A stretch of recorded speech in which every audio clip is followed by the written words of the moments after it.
Amino acids. Now you need to know the basic structure of an amino acid, and it is a molecule that has both an amine group and a carboxylic acid group. This is the simplest possible amino acid. It's actually known as glycine. There can be lots of different things attached to the amino acid. This is an example of a 2 amino acid or an alpha amino acid. If we had a longer carbon chain between the carboxylic acid group and the amino group, we could have a 3 or a 4, which are also known as beta and gamma amino acids. We're going to focus on the 2 or the alpha amino acids. So if we look at the general structure, we've got our amine group,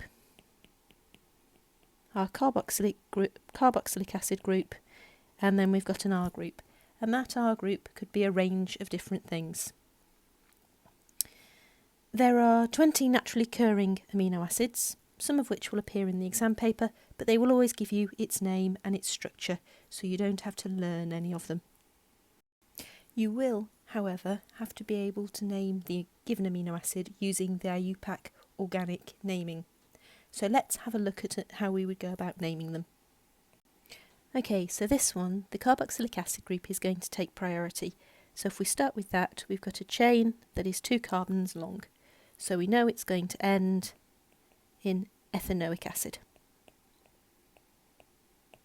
The amine group is on the 2nd carbon. Remember, the carbon that makes up the carboxylic acid is always going to take priority, and that's always going to be carbon 1. You don't need to write that in.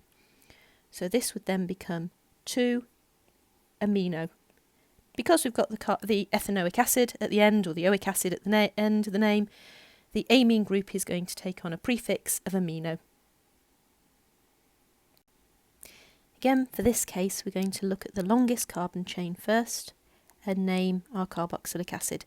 So we've got 3 carbons in the chain, so we know it's going to be propanoic acid. Again, carbon with the carboxylic acid on is going to be given priority as carbon 1, and you can see that the amino group is on the 2nd carbon, so it becomes 2 amino propanoic acid. We're using the same technique for this one. So we've got 3 carbons in the chain, so we know it's going to finish propanoic acid. We've got 2 other groups. We've got an alcohol group up here, and we've got our amino group. We're starting the numbering with the carbon in the carboxylic acid, and then if we've got 2 groups, they're going to go in alphabetical order. Now an alcohol group becomes hydroxy when it's a prefix. So we're going to have 2 amino, 3 hydroxy, propanoic acid. In this case, we have got 2 carboxylic acid groups. So as we've only got one other group here, we're going to start the numbering from the carboxylic acid closer to the amino group, so we get the smallest total number. Okay, so this one is going to be 4 carbons long, so it's going to be based on butanoic acid, but it's got 2 carboxylic acid groups in it, so it's butane, di for the 2 groups, oic acid. Notice how we have the E used when we have more than one carboxylic acid group. We still need to put the amino group in, so it's going to become 2 amino. And that's as hard as they're going to get in terms of having to name them. The no charge form of the amino acid never actually occurs. The amino acids always exist as dipolar, that means they've got 2 charges on them, zwitterions. So as you can see on the zwitterion structure, we have a positive and a negative charge. Usually they're solids, and they would be an ionic solid because you've got a positive end and a negative end, so they can form ionic bonds and they will appear as a white crystalline solid. It also means they're soluble in water. Because they're polar, they will dissolve in a polar solvent such as water. Amino acids are known as amphoteric because they will react with both acids and bases. So let's have a look at what would happen if you put it into a base. So if you put it into a hydroxide solution, then it would try and neutralise that solution, and it would donate one of its protons. So we would end up with this structure.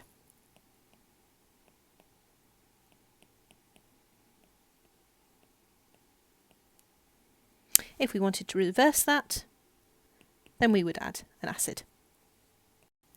If we put it into an acid, then this structure would be formed.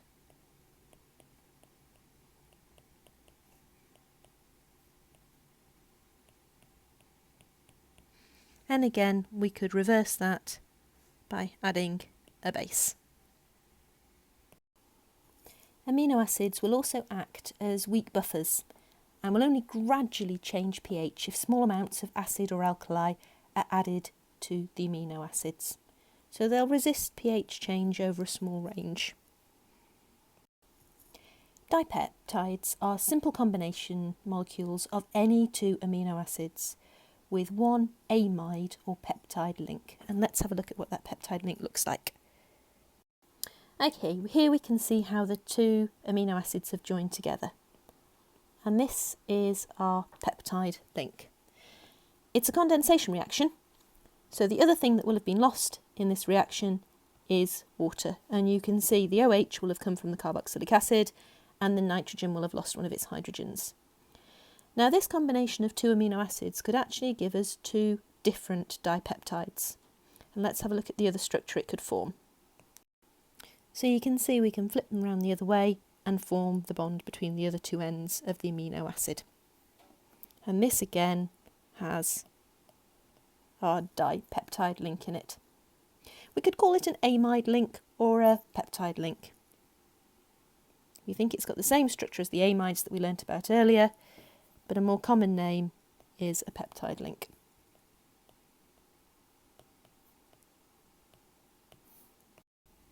This is an example of a protein structure. Proteins are actually polymers made up from combinations of amino acids. The amino acids will all be joined by our peptide links. So you can see there is one there, another one there, and then we've got the ends of the polymer either side where they would be joined on to even more. The amino acids are linked by peptide links, which are also the amide functional group. So in the same way we could do hydrolysis of an amide earlier on in the unit, we could hydrolyse these proteins. Now there are 20 different naturally occurring amino acids, and these can all be joined together by peptide links. Let's have a quick look at the structures of those amino acids. And as I said previously, you'll never have to learn these structures, they will be given to you in the exam. And chances are you'll get one of these, the top here, the non-polar ones, because they tend to be the simpler of the structures. So in a protein, the primary structure is those peptide links. We're then going to have a look at the secondary structure, which is sometimes known as the alpha helix. The secondary structure is a 3D arrangement of the amino acids, and it's held together by hydrogen bonds, which are going to occur between the lone pair of electrons on the oxygen and the partially positive hydrogen on the next molecule. In this particular chain, the R groups on the amino acids are going to be pointed to the outside of the helix. Here you can see an example of the secondary structure with the alpha helix, and you can just about make out the hydrogen bonds which hold this secondary structure together. The secondary structure can also take the form of a beta pleated sheet. In this case, we've still got the hydrogen bonds holding the two polypeptides together, and the protein chain is held in the pleated shape by hydrogen bonds between the two. The tertiary structure is the folding of the secondary structure into more complex shapes. It is held in place by interactions between the R side groups in more distant amino acids. This can be a variety of interactions, including hydrogen bonding, sulfur-sulfur bonds, and ionic interactions, and we'll have a look at how some of these occur. This image shows you what a tertiary structure of a protein looks like. So if we start with the hydrogen bonds. So if we've got our two protein chains, then anywhere that the side group contains something like an OH, you're going to get a lone pair of electrons, and that's going to bond with a similar molecule on the next chain.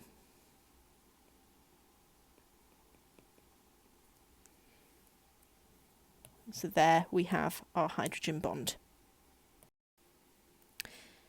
Some amino acids have more than one carboxylic acid or amino group. And because only one will be involved in the protein structure, we can end up with zwitterions forming on the chains. If we get that, we're going to have positive and negative charges, so there's nothing to stop us having an ionic interaction between the ions on two different chains. And there you can see we would have our ionic interaction. The last type of interaction we need to look at is sulfur bridges.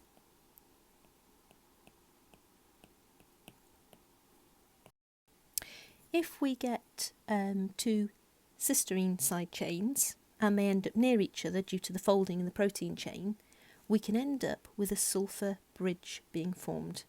And the sulfur bridge is an example of a covalent bond. So you can see the cysteine molecule has a sulfur in it, and let's have a look how the two would interact. So here we've got the two adjacent sulfur groups, and here you can see they've lost the hydrogens to form a covalent bond. You don't need to learn details of these interactions, but you have to understand the principles of how the tertiary structure is held in place. Dipeptides and proteins are formed by a condensation reaction, so in the same way that they give out water when they're formed, we should be able to split them up using water. So if they're heated with dilute acid or an alkali, then they can be hydrolyzed and split back up into their constituent amino acids. The composition of the protein, or the dipeptide, may then be deduced by using chromatography. A mixture of amino acids can be separated by chromatography and identified by the amount they have moved. So we'd start off with putting a spot of our amino acid on our pencil line. We would then dip the chromatography paper into the solvent, making sure the solvent level did not go above our pencil line. Depending how soluble the amino acid is in the solvent, it will travel up the chromatography paper.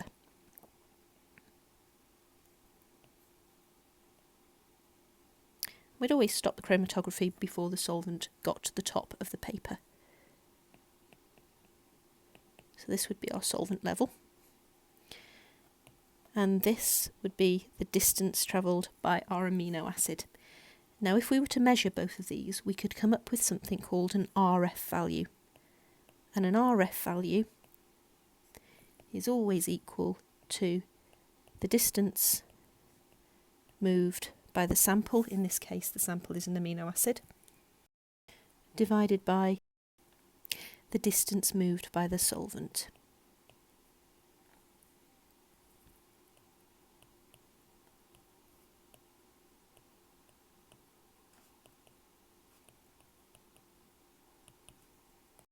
Each amino acid will have its own RF value. Now sometimes when you do chromatography of amino acids, it can be very difficult to be able to see how far the spot has moved, so it's hard to work out the RF value. To help that, we can spray the chromatography paper with something called ninhydrin. If you spray that onto the amino acid and then gently heat it, when you do it practically you might use a hairdryer for about 10 minutes, then the red to blue spots appear. This makes the amino acids much easier to see so you can then work out the RF value. Be aware that amino acids still contain a carboxylic acid group, so you could be asked questions that involve the same sort of reactions as carboxylic acids, and you would just ignore the fact that there's an amine group there, and you would show how they react in the usual way. So we could react it with an alcohol to make an ester. The only thing to be aware of, because we would probably use an acid to produce this amino group is still going to be affected by being in an acid, and it's still going to accept a proton. So that would be the only slight difference. If you want to set a printed notes for this topic, then as always I would recommend going to chemrevise.org.